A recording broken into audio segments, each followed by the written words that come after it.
Assalamualaikum warahmatullahi wabarakatuh. Hello students, good morning. How are you today? I hope you all in a good condition. Before we start our lesson today, please pray together. Pray start.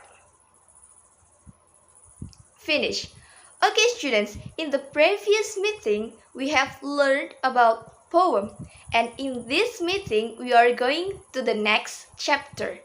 So, can you guess what we are going to learn today?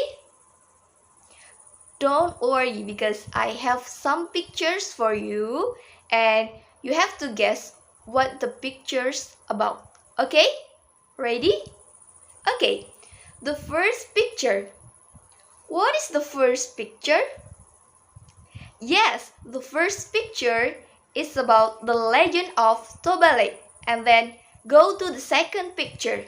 What is the second picture? Yes, good. The second picture is about a cat and a fork. And then go to the third picture. What is the third picture? Yes, really good. The third picture is about Snow White. So, can you guess what we are going to learn today? Yes, good. Now we are going to learn about narrative text. Jadi hari ini kita akan belajar mengenai teks naratif. Okay students, first we learn about the definition and the purpose of narrative text. Then we are going to learn about the generic structure of narrative text. And then we are going to learn about the language features of narrative text. And then the last we are going to learn about the types of narrative text. Okay students, after this class, you are expected to be able to analyze the generic structure of narrative text and then the language features and also the types of narrative text. And the last, you are expected to be able to retell the narrative text with your own understanding. Okay students, are you ready? Please get ready and enjoy the video. Okay? Let's start it. So, we are going to learn narrative text. Jadi, hari ini kita akan belajar mengenai teks naratif. Apakah kalian tahu apa sih teks naratif itu? Narrative text is a text which contains about story and its plot consists of climax of the story or complication, the followed by the resolution. The purpose of narrative text is to amuse or to entertain the reader with a story. Jadi, teks naratif ini adalah jenis teks dalam bahasa Inggris untuk menceritakan suatu cerita yang memiliki rangkaian peristiwa kronologis yang saling terhubung. Dan fungsi sosialnya adalah untuk memperoleh hiburan, yaitu untuk menghibur pembaca dan mengajarkan nilai-nilai luhur serta meneladani nilai-nilai moral. Next, generic structure of narrative text. The first one is orientation, sets the scene and introduce the participants. Then evaluation, stepping back to evaluate the plot. Then complication, a crisis arises. Then resolution, the crisis is resolved for the better or for worse. And the last one is reorientation. This is optional because it can be contained of commentary of the writer. Jadi, struktur teks, naratif teks itu ada 5. Akan tetapi, sebagian penulis biasanya hanya menulis 3 atau 4 struktur saja, dan itu tidak apa-apa. Yang pertama adalah orientasi atau pendahuluan. Di sini memperkenalkan tokoh, tempat, waktu terjadinya cerita. Yang kedua, evaluasi atau penilaian. Di sini tentang situasi dan kondisi terjadinya cerita. Yang ketiga, komplikasi, krisis yang terjadi terhadap tokoh utama. Yang keempat, resolusi atau akhir cerita di mana krisis berakhir dengan bahagia atau sedih. Yang terakhir adalah reorientasi atau ulasan atau komentar umum dari penulis. Jadi di sini yang terakhir bersifat optional atau pilihan saja. Biasanya penulis hanya menulis orientasi, komplikasi, dan resolusi, atau orientasi, komplikasi, resolusi, dan reorientasi tanpa evaluasi. Okay, next, language features of narrative text. The first one is past tense, killed, drunk, and etc. Then, at form of time, once upon a time, one day, and etc. Then, time conjunction, when, then, suddenly, and etc. Then, specific character. The character of the story is specific, not general. For example, Cinderella, Snow White, Alibaba, and etc. Jadi di sini language features of narrative text itu ada banyak. Yang pertama menggunakan kata kerja masa lalu atau kata kerja bentuk kedua atau verb to. Dan yang kedua kata keterangan waktu. Ketiga konjungsi waktu seperti ketika, kemudian, tiba-tiba, dan lain-lain. Selanjutnya karakter tertentu. Karakter ceritanya itu dibuat spesifik, bukan yang umum. Seperti Cinderella, Snow White, Alibaba, Malin Kundang, Sang Kuryang, dan lain-lain. Okay, next, action verbs. A verb that shows an action. For example, killed, dug, walked, and etc. Then direct speech. It is to make the story lively. For example, Snow White said, "My name is Snow White."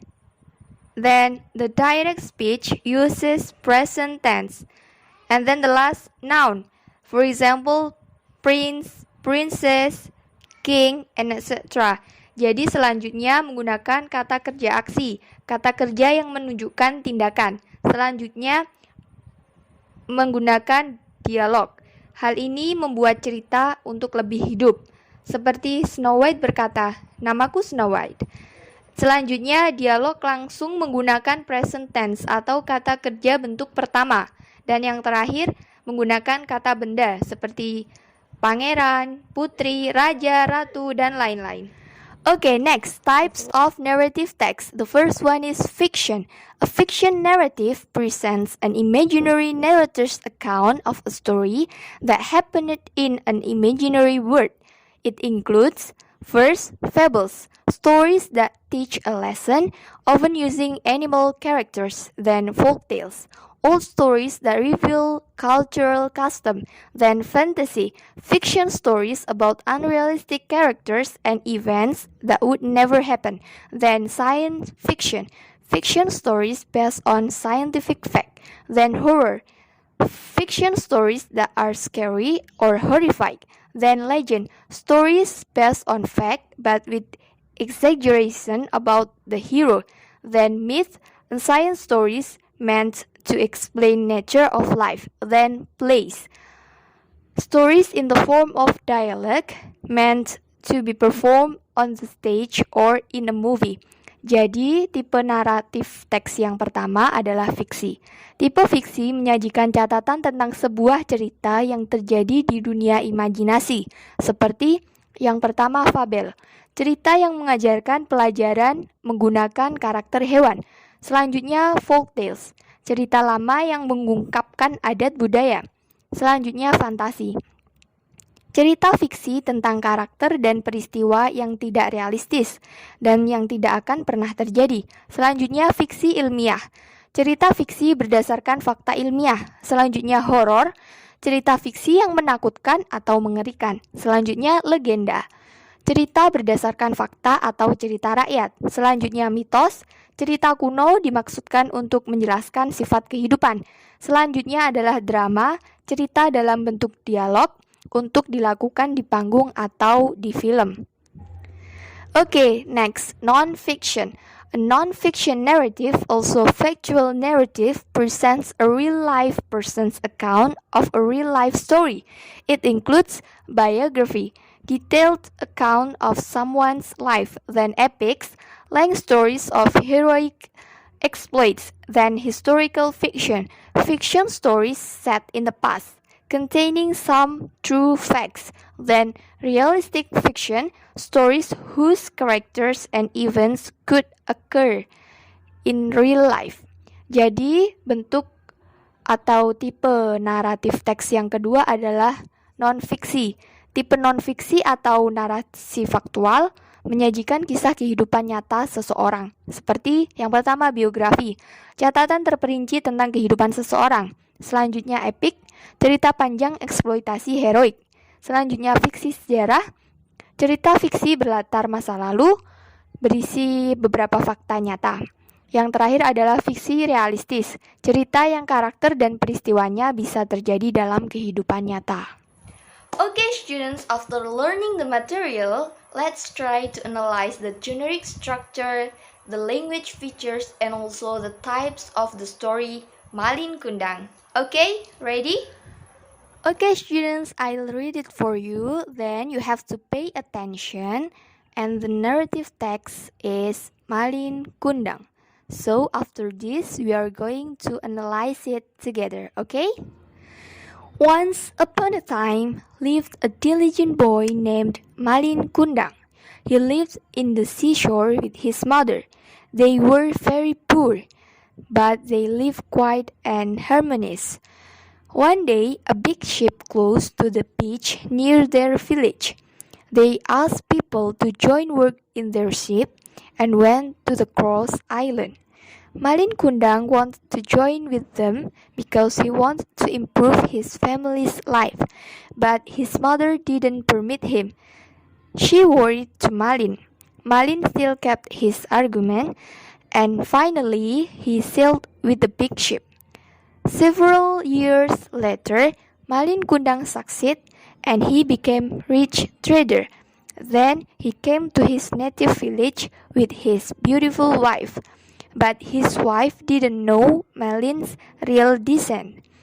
His happy mother quickly approached Malin and brought a plate of village cake, Malin's favorite, but Malin didn't admit the woman as his poor mother, and then he kicked the village cake which brought by his mother until scattered. His mother very broken heart because Malin rebelled to her, who had groomed him. Then his mother cursed Malin became stone. Suddenly, the big ship which Malin had was facilitated by a big storm, and all of his crewmen tossed aside out. Malin realized that was his fault, that rebellious his mother. He bowed down and became a stone. Okay, so what's your answer? Okay, now let's analyze it together. First one is generic structure of Malin Kundang. Orientation. Once upon a time, still quiet and harmonious. Then complication. One day, till until scattered. And then the resolution. His mother until became a stone. Okay, next, language features of Malin Kundang. The first one is using past tense. And the evidence are lived, asked, when, and etc. Then adverb of time. And the evidence are once upon a time, one day, and etc. Then time conjunction. Then suddenly. Then specific character. In this story, the specific character is Malin Kundang. Then noun. Storm, wife, sheep, boy, mother, and etc. Okay, for the last, the type of this story is legend. Karena cerita ini merupakan legenda dan cerita rakyat. Okay students, we have done. I want to know, how do you feel after learning this material? Happy? Wonderful? Yes, of course. Jadi hari ini kita telah belajar tentang apa itu teks naratif, purpose, generic structure, language features, and also the types of narrative text. Maaf saya harus mengakhiri video kali ini, tapi jangan khawatir, kita akan bertemu in the next meeting and also in the next video. Dan jangan lupa untuk belajar, dan terus belajar. Before we finish our class today, please say hamdalah together. Alhamdulillahirabbil alamin. Okay, don't forget to wear your mask if you wanna go outside.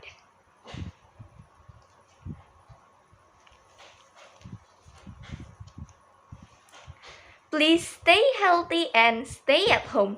Wassalamualaikum warahmatullahi wabarakatuh.